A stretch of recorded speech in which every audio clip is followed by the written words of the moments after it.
Yes, well, when I put a fence up, I'm at war. I am attempting to prevent others that might infringe upon what I take to be my domain, and I rely on a culture, a state that will come to my aid should someone break the fence down or jump over the fence into my garden. And I appeal to the state that my rights are to have privacy and so on. And the state will come in with the conviction that it has the moral monopoly of force and violence, and will use such to enforce the order that it, if you like, believes in, wishes to uphold. Violence and war is the constant guardian, threats as well, of course, of our well-defined rights, which are associated with the needs that we feel that we have. I mean, you know, if I'm in Hitler's Germany, I might feel that I have a need to have lands back that used to be German before, or more land because we have a need for such. And if this need imposes upon others, well, we'll use force to achieve such, meeting such need. So it can be over land. And if we think of the sea people, if they were being, if they in desperation found that they had famine, then they seek food, other people's food if necessary, and pillage the coast of other people's countries to meet their needs. So it can be over food, it can be over driving hunger and need. But true, it can be over ideals and things we associate with a particular place.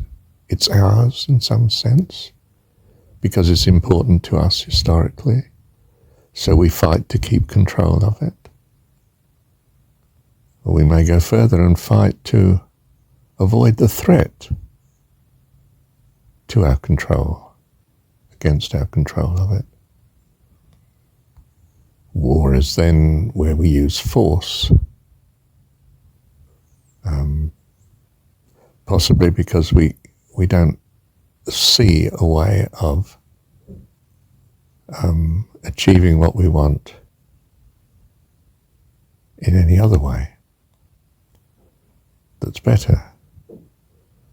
And despite all the uncertainties of war and the further cost to ourselves of it, we make a decision to fight. And of course, our own needs eclipse any importance we might have held for other people's needs to be met, because our own needs are felt,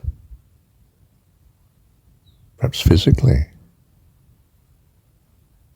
perhaps emotionally, but our needs are so real and important to us compared to their needs from our point of view. So we're willing to sacrifice their welfare, so to speak. We have priorities. Our needs take priority. Of course, there's some argument against this for compromise. Well, how about we find some sort of give and take situation where perhaps not we're all better off, but it's not such a disastrous outcome.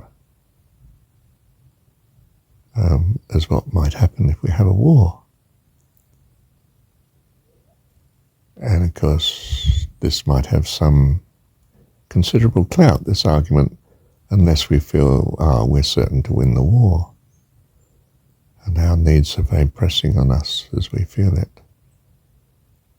It's sufficient to ignore the fact that their needs are pressing on them.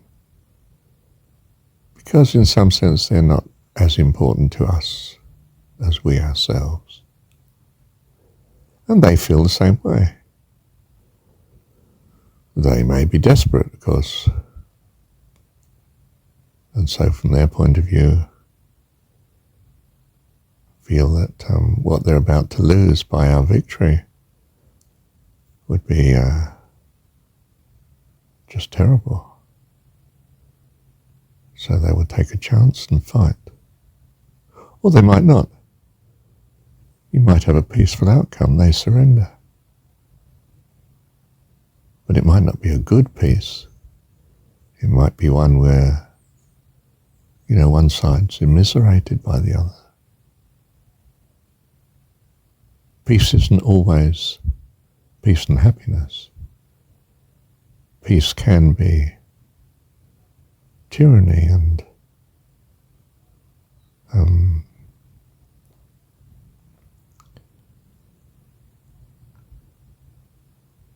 the less obvious destruction than war, but of a peace that dissolves and eliminates whole groups of people, or deports them from one place to another, etc., or enslaves. It was a peaceful takeover, but a horrible outcome, perhaps. So there is war. And of course, the uncertainty is a legion, of course, in such situations where anything can happen on the battlefield, and resources and events and coincidences, and you don't know what the outcome will be. But fear drives you to take the gamble. And perhaps it doesn't need much fear because it's not too much of a gamble. You're by far the most strongest power. So there is a war, and the other side responds whatever way it does.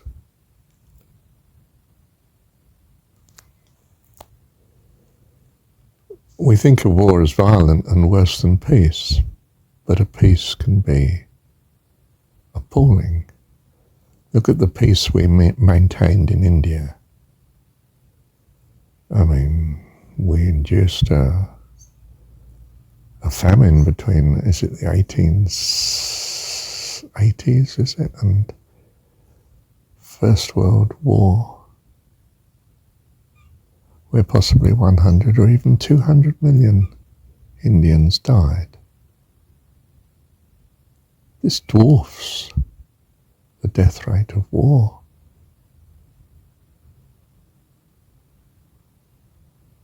You see, there's all sorts of myths, isn't it, that peace is good. I'm not saying, and that war is evil, is a myth.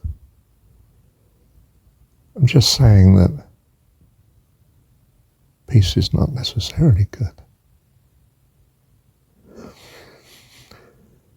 The way we treated the poor in industrial England was appalling. Over the decades, I mean, the tragedy and hardship and harm greater than any war. So there's all sorts of myths in our society as to what is actually good and bad. And,